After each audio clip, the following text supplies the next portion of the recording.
आप लोगों के माध्यम से, आपके चैनलों के माध्यम से, आपके समाचार पत्रों के माध्यम से और कांग्रेस के तमाम कार्यकर्ताओं के माध्यम से, जो कि बूथ तक हमारे कार्यकर्ता हैं, उनके माध्यम से मैं सबको धन्यवाद ज्ञापित करता हूं, धन्यवाद प्रेषित करता हूं।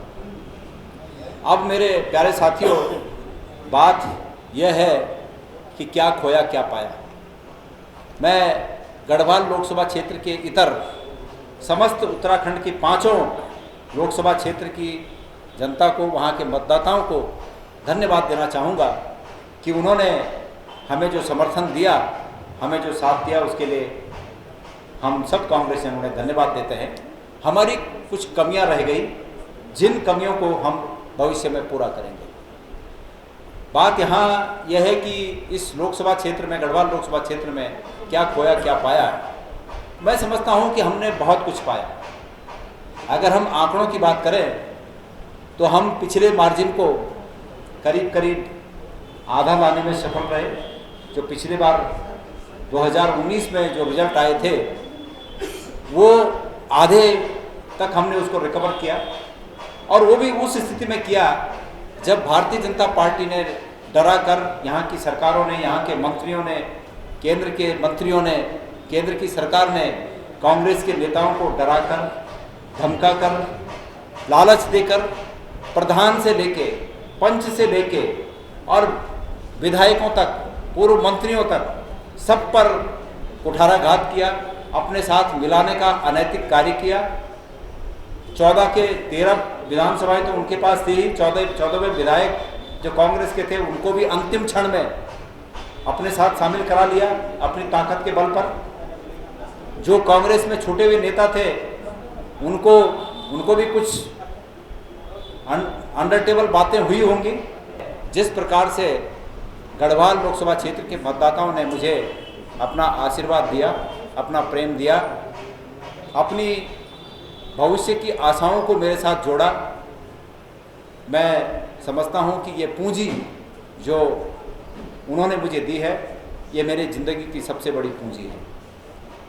मैं उनसे वादा करता हूँ कि उनके द्वारा दी गई इस पूंजी को मैं आजीवन अक्षुण्ण रखूँगा, हमेशा ज़हन में रखूँगा, अपनी यादों में रखूँगा, और ये उनकी दी हुई ताकत मेरी ज़िंदगी की सबसे बड़ी ताकत होगी।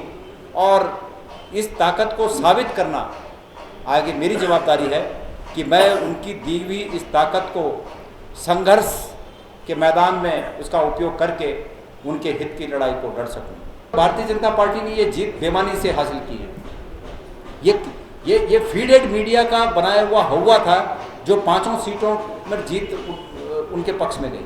अगर जो हकीकत है, आप देख रहे हो कि जो एग्जिट पोल होते हैं और जो ओपिनियन पोल होते हैं, एग्जिट पोल और ओपिनियन पोल का फ़र्क क्या है? नाम का फ़र्क है।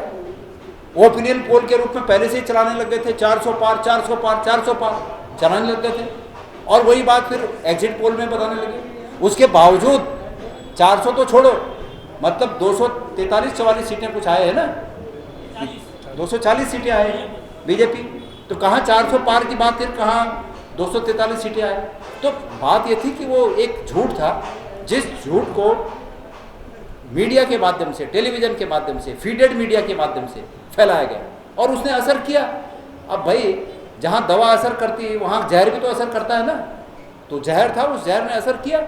मैं ये कह रहा हूँ कि अब पंचायत चुनाव में इस बात को जनता समझ गई है कि भाई ये जो झूठ चलाते हैं, इनके बहकाव में ज़्यादा नहीं आना है। तो पंचायत चुनाव में निश्चित रूप में कांग्रेस जीत दर्ज करेगी। अभी तो 2 उपचुनाव हैं, आप उसी के परिणाम देख लीजिएगा। मेरा पूरा विश्वास है कि बद्रीनाथ में भी और हरिद्वार के मंगलौर में भी कांग्रेस बड़ी मार्जिन से जीत दर्ज करेगी। डाउनलोड करें देवभूमि इंसाइडर